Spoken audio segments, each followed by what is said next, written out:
Here. All right. Good morning, everyone. Thanks for attending another Workshop Wednesday here, sponsored by the League. I'm Jennifer Slattery, and I am Director of Training and Membership Services. We have Ernie Almonte with us, who is our Executive Director of the League. And today we are excited to be hosting Rhode Island Energy and its president, David Bonenberger, who will be discussing with us an advanced metering initiative and some other good information. So Dave, thanks for being with us. And if you have any other team members, please feel free to introduce them as well. Sure. With me today is Brian Schuster, who handles our government and community relations organization, and Nick Ucci, who we were fortunate to have Nick come over from. Probably most of you know Nick. He's like I call him the mayor of Rhode Island. He came from OER, and we're fortunate to have someone that has a deep knowledge of energy issues that are going on in Rhode Island. So Nick was has been with us for a couple months now. So thank you very much, first of all, for having me. I met Ernie several weeks back, and at least I would describe it as we hit it off right from the start. And you know, we view the communities as one of our key constituents, the cities and towns, because at the end of the day, we're part of the communities. We live here, we work here, we play here, and you know, we have a fundamental belief that we're only as strong as the communities we serve. So you know, you'll hear from me constantly talking about is we need to give back to the communities, both in volunteer time and financially, to make the community stronger. It's you know, part of our DNA and how we exist. So what I'd like to cover today a little bit is who we are, and talk a little bit about something that will be coming to you. You'll be hearing more about, which is our advanced meter functionality filing, and provide you information so that when you get questions from your constituents, you're in a position to say, hey, I've talked to Rhode Island and here's the story, right? So a little bit about us. Rhode Island Energy is part of a larger corporation called PPL Corporation, headquartered in Pennsylvania. We're a large utility that has basically three operating companies. One in Kentucky, which is Louisville Gas and Electric and Kentucky Utilities. One in Pennsylvania called PPL Electric Utilities, and in Rhode Island here, Narragansett Electric. And most recently, we prior to this acquisition, we also owned 4 utilities in the United Kingdom. And we had a change in strategy where we decided we wanted to be all US based. And so we put up for sale all the UK utilities. As part of that transaction, National Grid, who's a UK company, was interested in purchasing it, and to make the deal, they were competing. You know, it was a pretty attractive asset. So to make the deal, to sweeten the deal, they offered us Rhode Island Energy as part of that acquisition, and so that's how we came to acquire Narragansett Electric from National Grid. And you know, when we looked at Rhode Island, you know, we were very excited, and from a couple perspectives. One is, you know, if you look at the regulatory environment in Rhode Island, it's very constructive, what we consider very constructive. And also the fact that Rhode Island is at the forefront of decarbonization. We feel that one of our strengths is having one of the most advanced distribution grids in the country. And this really provided us an opportunity to not only showcase that, but to really, you know, I truly believe we can be a model for the rest of the country and how to do this right from an energy infrastructure perspective. So we're very excited. The employees, you know, a lot of the employees that you dealt with prior, have like Brian, have transitioned over to Rhode Island Energy, part of the organization. So there shouldn't be much change in who the people you are dealing with. One thing I would hope would be different is, we want to be known as an organization that's easy to do business with, right? And, part of that is I relocated from Pennsylvania, so I'm a newcomer to Rhode Island. And we feel very strongly that the president of the utility needs to be in the state, again, part of the community, and felt that that's very important. And, I describe it as where you had several thousand people working 10% of the time on Rhode Island with National Grid. Now you have people working 100% of the time, very focused. And, one of the, I would say, areas that if you would go to our other jurisdictions and say, what is PPL like to deal with, what you would hear is high reliability, high customer satisfaction, very strong community ties. And that's what we want to bring to Rhode Island, to be a part of those communities. And hopefully you'll see that continue to transition, and that we are what I call upping our game in regard to interfacing with all the different cities and towns. I will tell you, we are currently in storm preparation mode, as we're looking for or anticipating some weather to come in tonight, into tomorrow, which we expect will cause outages. And so I can assure you we take that very seriously. I always say to the organization that storms are our Super Bowl. It's our opportunity to shine and to show the communities we serve and the legislators and the regulators that this is very important to us. Working hand in hand with the cities and towns during that storm preparation, I think, is a hallmark of good storm response. So you'll continue to see those conversations continue to exist and hopefully even get better. So we'll be prepared for anything that the weather has to throw at us. In regard to just reflecting back over the Christmas timeframe where we had Storm Elliott, I believe it was called. Rhode Island was the first state in New England to have all their customers back in service. So it's something that we were very proud of, and we were able to send our crews to other jurisdictions in Massachusetts and Maine to help those utilities after we had all our customers back in service. So that's the position that we want to be in, is first to respond, and then we can help others as part of something utilities do very well, and is in supporting each other during those times, those difficult times. Okay, so I'll get on to the presentation, and I talked a lot about this, so I won't beat this to death here, but if I look at our, what we're about and who we are, it's provide what we call top quartile performance in the things that utilities really focus on. First of all, it's a very dangerous business, and in 1 second you can have your employee have a life-changing event, right? And so safety of our employees, safety of the public is critically important, and to be a top performer in safety.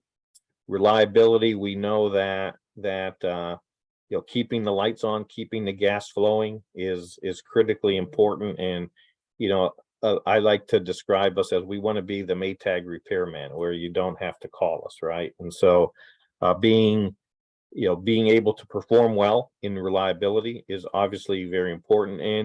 And we do understand the impacts that when we have to make investments, at the end of the day, we're really spending our consumers' money, and we treat that money, we treat that first responsibility very seriously, and are very prudent with our investments. And we look at every dollar we spend as it's your money, and we need to answer to customers at the end of the day and take that responsibility very seriously. And then again, customer service, we're here to serve the customers, and if we're not providing the services that they want, that's really our mandate, is we need to provide high levels of customer satisfaction.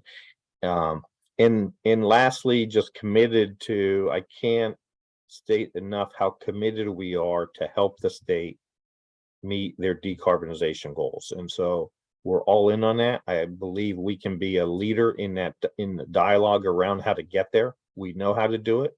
We've again have one of the most advanced grids in the country, and we're bringing that knowledge and so forth to Rhode Island. So very excited about that.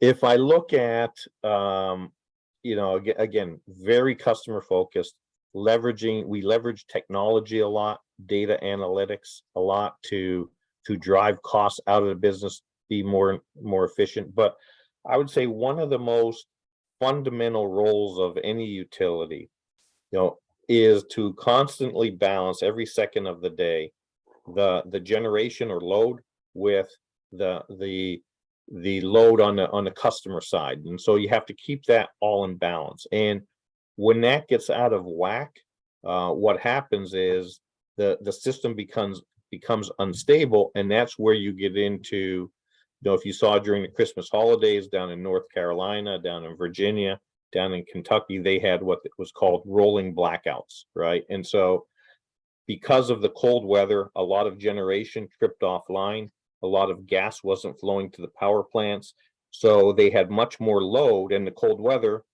increase in load, much more load than they had generation. And so the system is designed to take measures to protect the overall grid, and would force it to have rolling blackouts to get that back in balance. So fundamentally, that's what our role is. We are in Rhode Island what I call a wires only business. We transport electricity and gas. We don't make the gas, we don't make the electricity. We are a delivery company. And so I know top of mind is the recent increases in energy costs. I will tell you, we do not make any money on that energy. That increase is really, we are required to go out to purchase energy and gas for customers who choose not to shop for electricity. And so we go out in the open market, pass those costs on to customers at cost. We don't make 1 cent off that energy. And so I know we got a black eye for increasing energy rates into the winter. I can tell you that I use the analogy, it's like blaming FedEx for Amazon raising their prices, right? They are the cost of energy. You see that throughout the country, throughout actually on a worldwide basis, the costs of energy are going up significantly. And so again, we're going out on the market, buying that energy, passing that on to consumers at cost. And so what you're seeing is a reflection of energy prices worldwide going up. We most recently filed what we call an advanced metering functionality docket with the Public Utility Commission in a grid modernization plan. First, I'll talk about the advanced meter. So in order to, if you look at our existing meters that meter all the usage on everyone's account, those meters are at the end of their useful life. And most utilities across the country have migrated already or are planning to migrate to what's called advanced meters. This will provide us much more granular information. I refer to it as it's a sensor out on the grid to provide visibility into the grid so we know what's happening and we can react better, right? There are a lot of other benefits to it. It will provide consumers more choices about their energy usage, be able to see when their usage goes up, what's driving that increase, and gives consumers more information to make intelligent choices to keep their costs low. It also provides us information on the grid, what's happening on the grid. So if you think right now, when you have a power outage, we actually don't know about that power outage until customers start to call us. This will allow us to know instantly when customers are out of power, where they're at, and allow us to provide quicker restoration because of that. So we put together a plan, and I'll share with you the timeline, but this will require us to go out and change all the electric meters. This is only for electric, all the electric meters on everyone's house. So we have about 500,000 electric meters out there, electric customers in the state of Rhode Island. So we'll be out there on a schedule, and as we get closer, we can share that schedule with you, that will be replacing all those meters. So I'm sure you'll be getting calls from your residents about this and what is going on and what we're doing.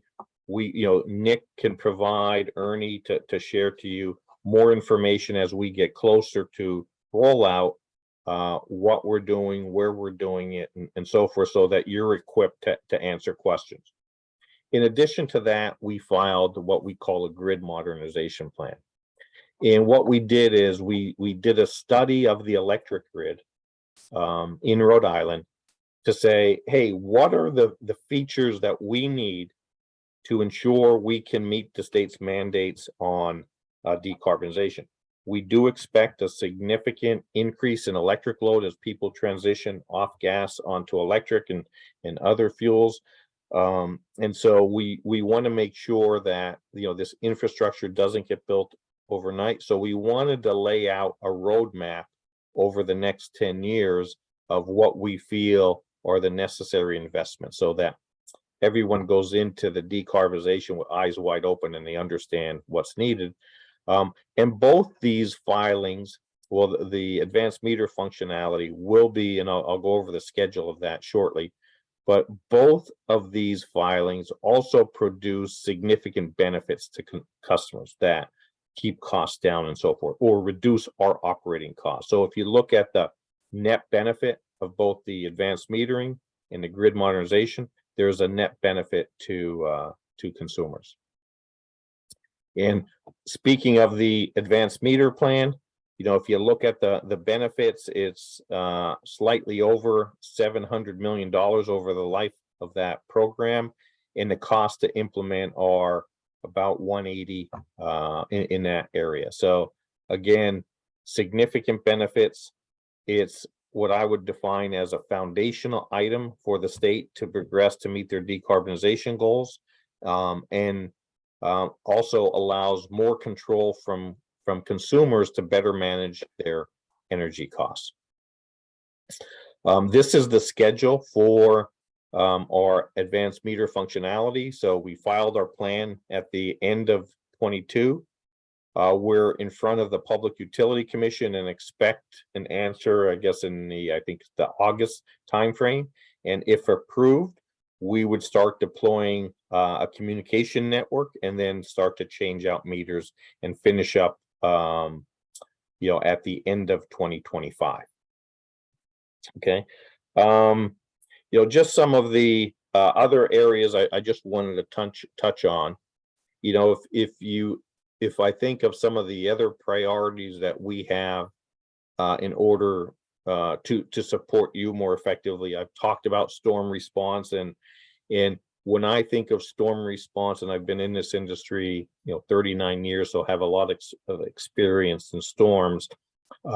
One of the areas that when utilities don't do well in storms and they get called in front of the regulators or the legislators about their storm performance, a lot of it is around the communication or coordination with the local cities. It's something I think RIEnergy does well, and it's something that we will continue to focus on and is a priority for us. That coordination with the local cities, Brian Schuster's organization, who you met earlier, really leads that effort among for RIEnergy. And it's something I know Brian takes very seriously, and you have our commitment that relationship with the cities and communities will only get stronger. I would say the other opportunity for us to do a better job on is coordination with the cities around paving.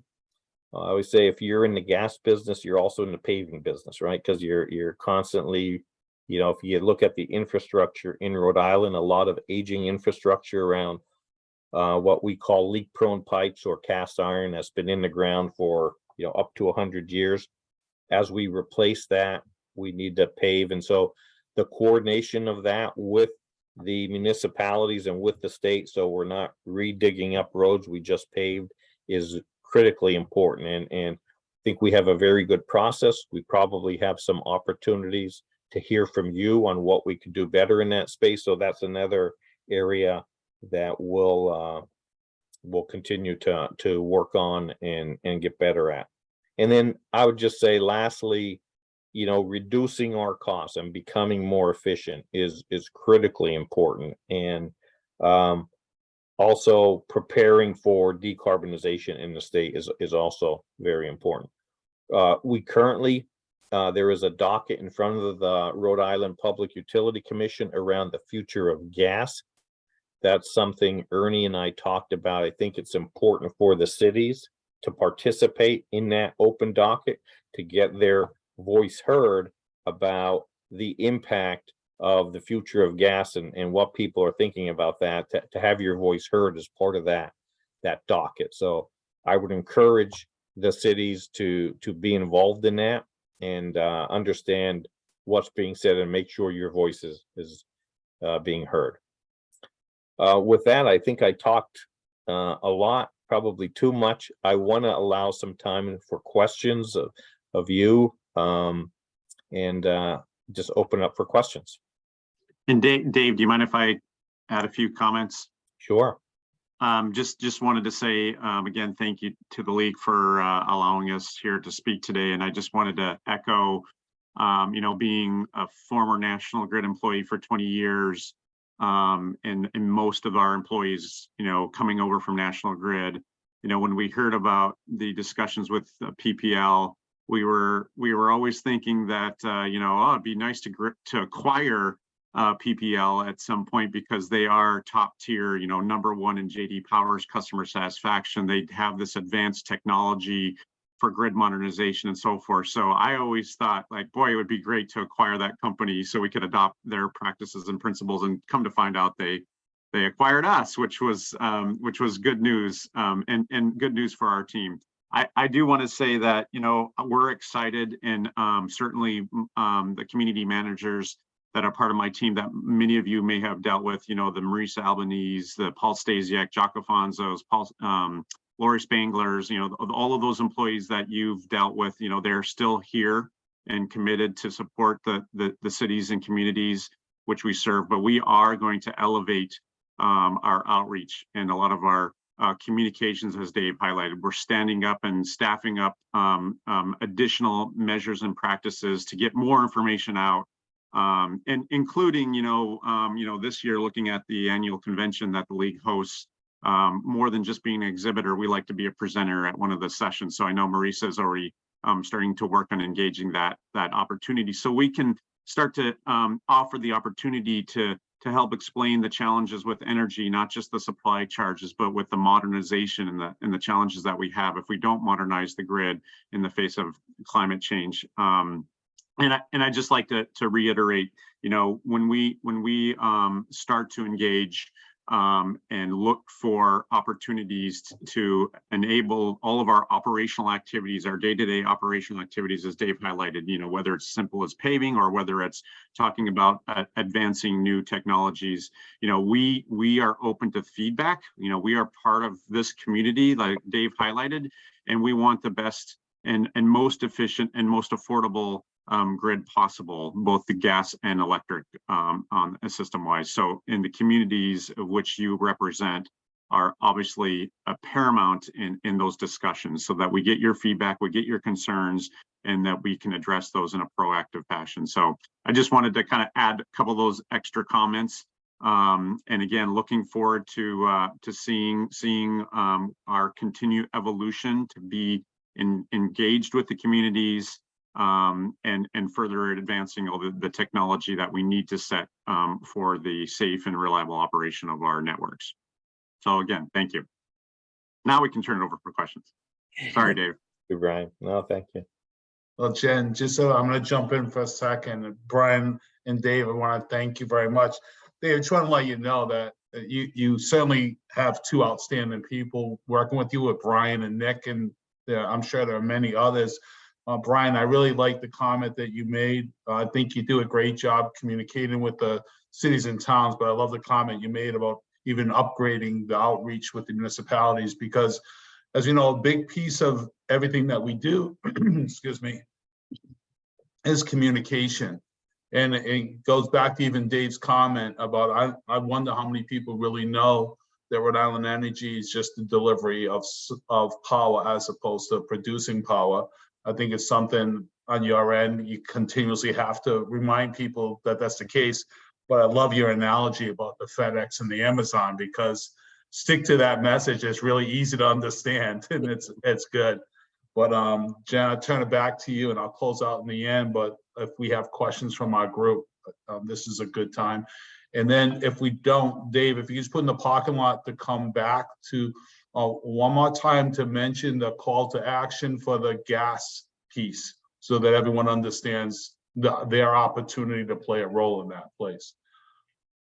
Yeah, what we could do there, Brian, I'm thinking is we could get Ernie information on the proceedings, the schedule that's laid out, and then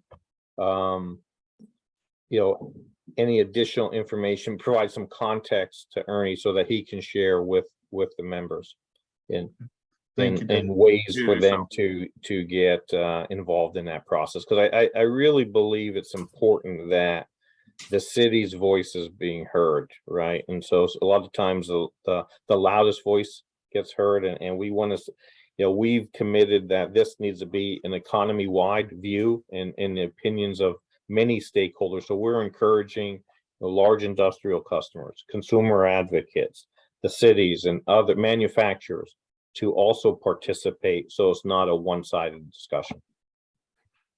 Yeah, just to set context, if folks don't know, so the future of gas docket, as Dave highlighted, you know, that's kicking up. That's a docket opened by the Public Utility Commission to study the future of our gas networks in the constructs of the Act on Climate requirements that we have, right? So the 2050 net zero Act on Climate decarbonization goals that we have as a state, you know, how does that impact and really set up the constructs of our future gas networks? And certainly we want to have all voices heard as part of that. There's actually the opening kickoff to that kind of work effort is next month.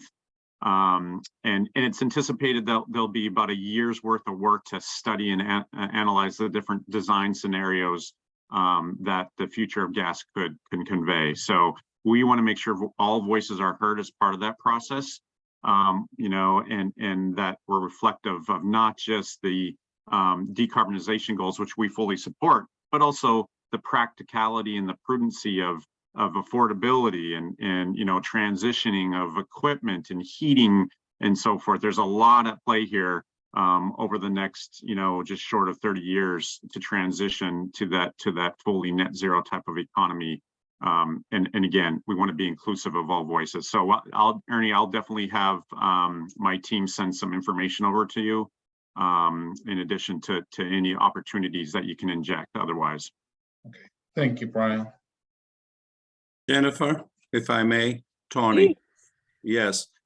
First of all, David and Brian, thank you for continuing to share information and specifically, you know, the goals and objectives. I was a former town administrator in the town of Bristol, and now I'm the town administrator in the town of Little Compton, the smallest municipality in the state.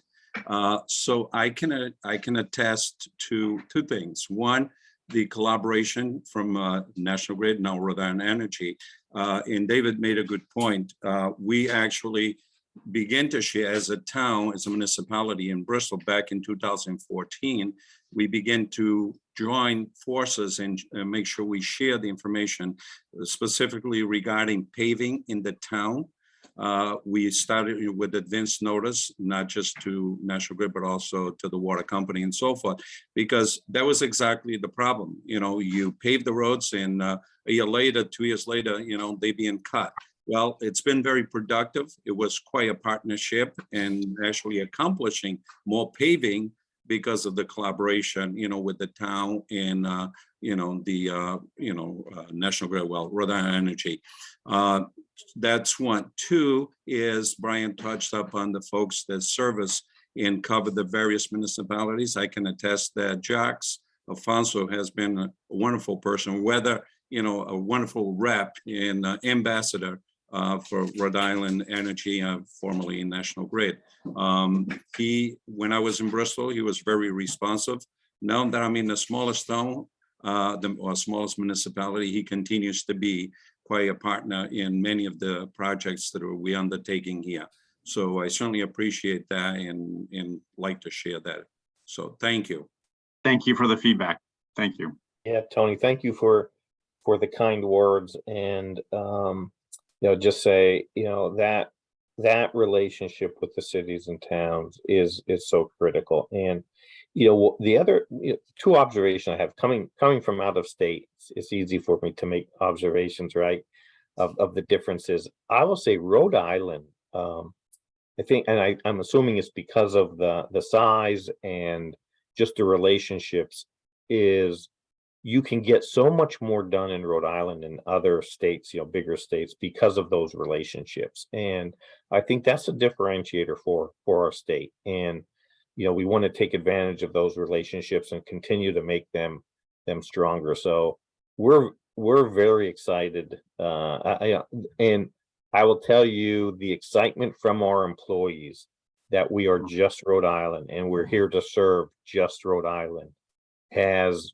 really energized our workforce, and they are so excited to show the communities what good we could do. And we're not doing it because other jurisdictions in Massachusetts or New York are driving this. We're doing it the Rhode Island way for the customers of Rhode Island, and that's been very powerful with our employees.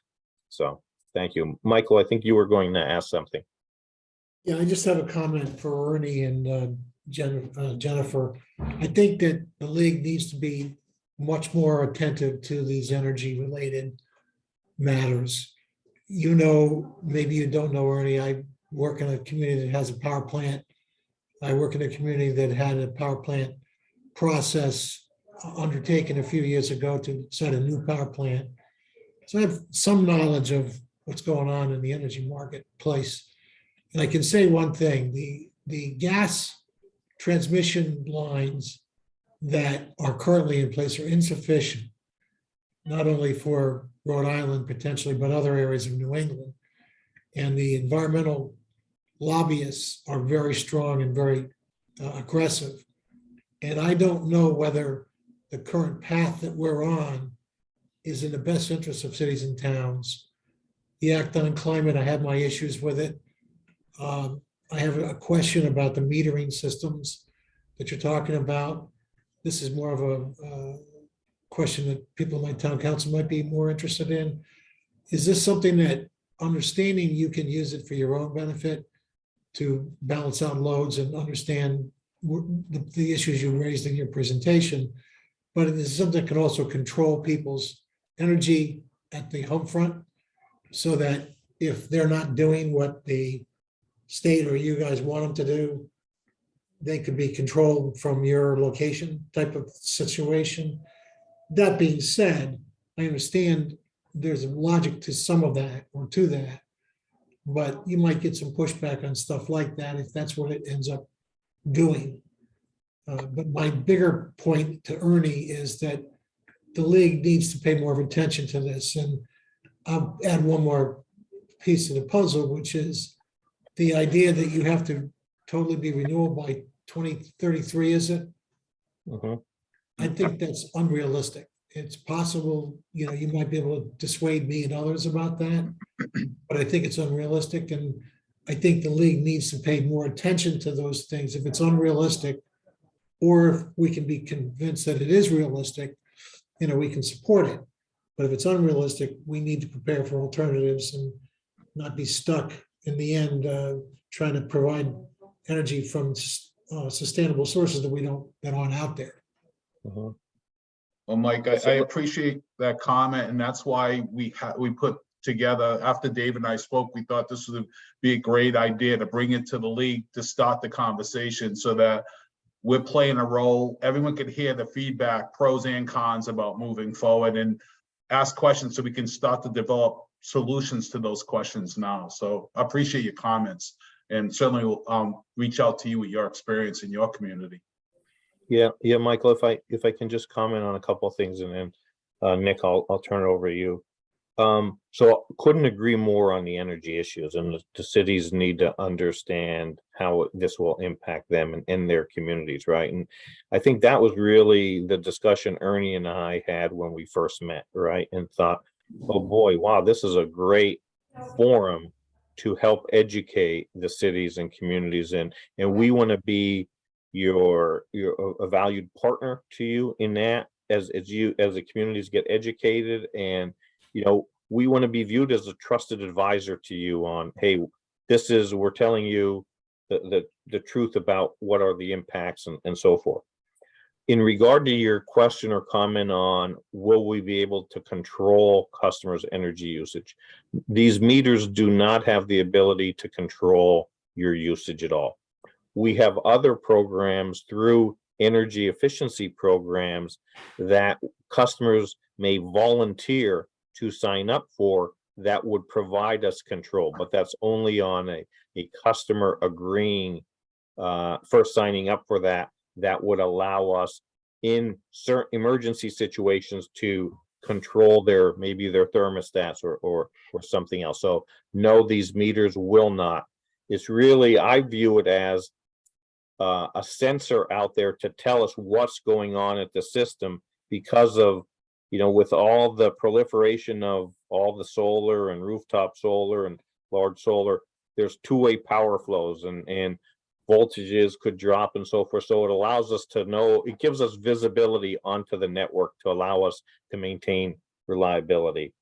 And then, in regard to the decarbonization goals, I'll just say, that's why this future of gas docket is so important to get your voice heard. We're under a mandate to meet the states, the legislature and the regulators set targets, and so our job is to give a realistic view of what's possible, what's not possible, and these are the costs that it will take from a infrastructure perspective, and we're prepared to do that. But we want to make sure that I couldn't agree more that it can't just be the environmentalists driving the agenda. We need the cities, the towns, manufacturing, other entities to help provide that feedback, not only to the Public Utility Commission but also to legislators. Nick, you were going to say something. Yeah, and I want to say, Michael, you gave me a great segue for my points. But first, I do want to add on what Dave just said. There's a really big piece associated with the future of these energy systems, but particularly the gas system, and that's around economic development. And we know that this is something that the state as a whole needs to address. But really, cities and towns is where the action happens, right? And so bringing that perspective about how some of these transformational policies and regulations may affect our short and long-term ability to attract business and sustain and grow jobs is not one that we're experts on, but you are. And so think about that if if the league does get engaged, as we hope you will, in that conversation. Having that perspective is very valuable. And moreover, I spent 20 years with the state, most of that in the energy space, and a great deal of that time really focused in on how state agency, the Office of Energy Resources in this case, could help cities and towns manage their energy use, become more energy efficient, temper rate increases and spikes that we know wreak havoc on local budgets. And I think we did a pretty good job of building those relationships with all of you over the years, and I'm excited to see that work continue from this different vantage point. But it reminds me that as large energy users and having the difficulty of managing your budgets in a way that provides some continuity and limiting impacts on your citizens. We are in the midst of a legislative session, and we are really going to bring that perspective to bear about protecting our customers, guarding against unreasonable policies that might inflate costs unnecessarily to our customers. There's a bill that we have in front of us now that, Ernie, I may reach out to you on and just get your eyes on it on behalf of your membership. And I hope that, have the ability to continue to do that through this session and future sessions, because on many of these issues we're more aligned than not in terms of, thinking about how our march towards a transformed energy system, which we are supportive of, also has that sometimes immediate and near-term impact on affordability. Many of the competing interests that you and your citizens face every day in trying to manage costs and control tax increases. So I'm here as a resource. Certainly Dave and Brian are as well. If there are issues that come up during the session or during local debate, and you think that getting some information from us and having our perspective might be helpful, that's what we're here for. Having conversations like this, and maybe we look at scheduling future ones. If there are topics that come up in the league where you'd just like to do a deeper dive and have that background at hand, our teams would be happy to have a call like this and give a presentation and then have some dialogue. So please don't hesitate to reach out. Great, we definitely will. Mike. Just one more quick question. What's your position on battery storage? The technology that's out there, and whether or not cities and towns ought to be embracing it at this point in time? Is it a feasible alternative? So there's actually, Brian, is that a docket that's in front of the PUC? Docket 5,000. On energy storage right now, where the Public Utility Commission is again listening to different perspectives. So I would say my opinion is, and I believe Rhode Island Energy's position is, with all the intermittent resources, right? And, without batteries, energy is the only commodity that I'm aware of that needs to be used right at the time it's produced. You didn't have the ability to store it. But with all the intermittent resources, energy storage needs to be a part of the energy ecosystem to maintain reliability. One of the what you'll hear a lot of is, if everybody's on intermittent resources, solar or wind, what happens when that wind stops blowing, or what happens when a cloud comes over, or you at nighttime when you're not producing, you're not producing solar power. So I believe it is part of our future. I think the discussion is more around who owns it, how it's used, who has control over, and so forth. And the other comment I would say is, the amount of money that's being invested worldwide on battery storage, battery density continues to get better and better. So I only see significant improvements in driving costs down and more density of the batteries that allows for longer storage. So we do have 2 battery projects as part of Rhode Island Energy pilot projects that we've implemented, and we see opportunities to have more batteries. And again, doesn't mean the cities need to own them. I think there's opportunities for us to partner and share ideas on what makes sense. At the system level, up in your neck of the woods, Michael, Pasco has implemented a utility scale battery system, the first in the state, honestly, and it's already had a meaningful impact on the ability to control and sustain reliability in that part of the grid. And speaking with Mike Kirkwood, I know that they're really excited to have that resource at their disposal. We've had some issues in where our systems connect with Pasco, and that battery storage unit came into play and provided much needed relief so we could keep the power on.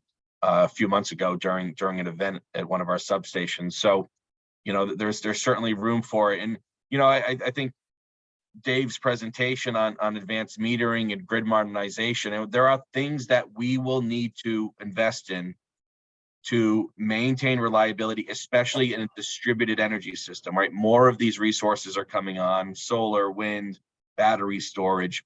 In order for us to keep those lights on, we're going to need to make investments, as well as, you know, necessary investments to meet the state's mandates, you know, legal mandates through the Act on Climate, which means that we need to focus even more on affordability, right? To ensure that we're investing in the things that we need, and the things that we don't, or the things that might unnecessarily inflate costs, you know, those we need to guard against. And, you know, we know that you have a strong voice individually and through the league to help advocate on those matters moving forward.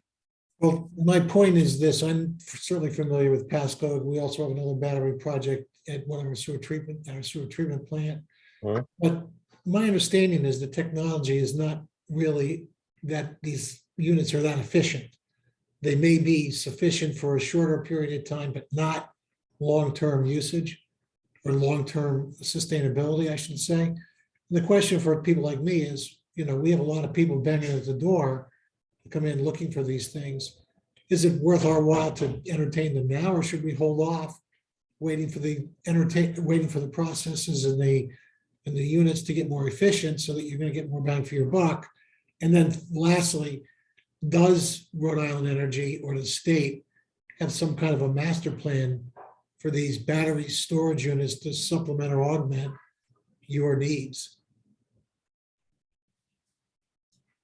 Well, the short answer is there's no master plan. You know, there are residential and commercial applications for short duration battery storage, which is, you know, largely what we're seeing out there.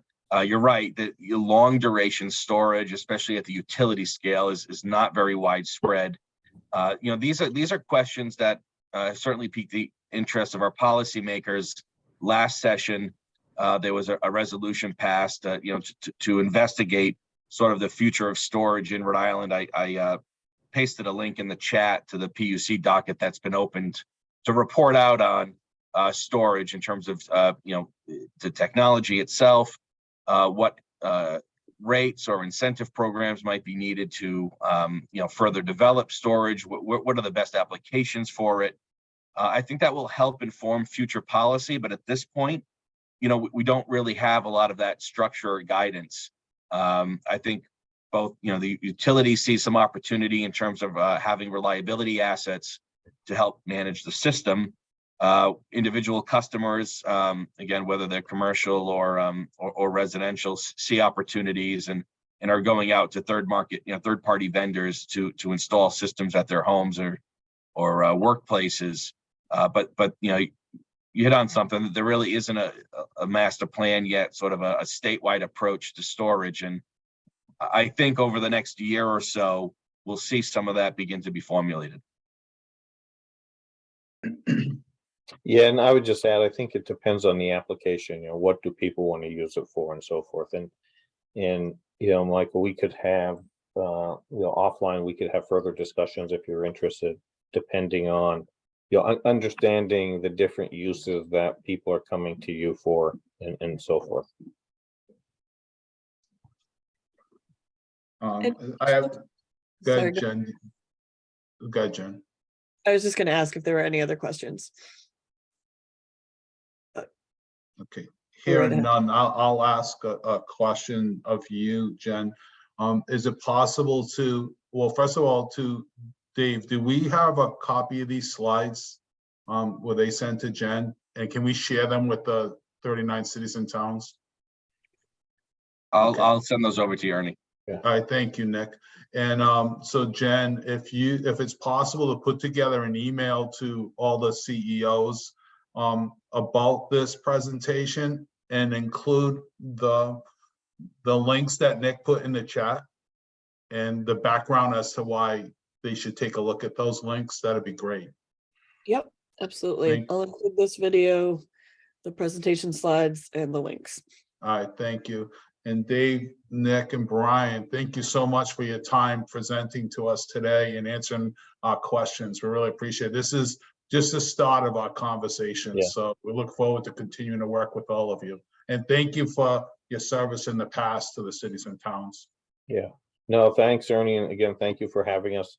You know, for me, if there's one takeaway, it's this is the first of many discussions, and please, we are here as a resource for you to help you be successful and to communicate to your constituents. So don't hesitate to use us for that. You know, again, as your trusted energy advisor. So thank you. All right, thank you. Great. Thanks, everyone. Take care, everyone. Have a safe day and stay warm tomorrow. Yeah. So Thank you and be if well. power goes out, we'll get it back quick. Dave, do you need us all to put our addresses in the chat so we got power after the snowstorm? Priority. All right, bye, everyone. Thank you. Take care.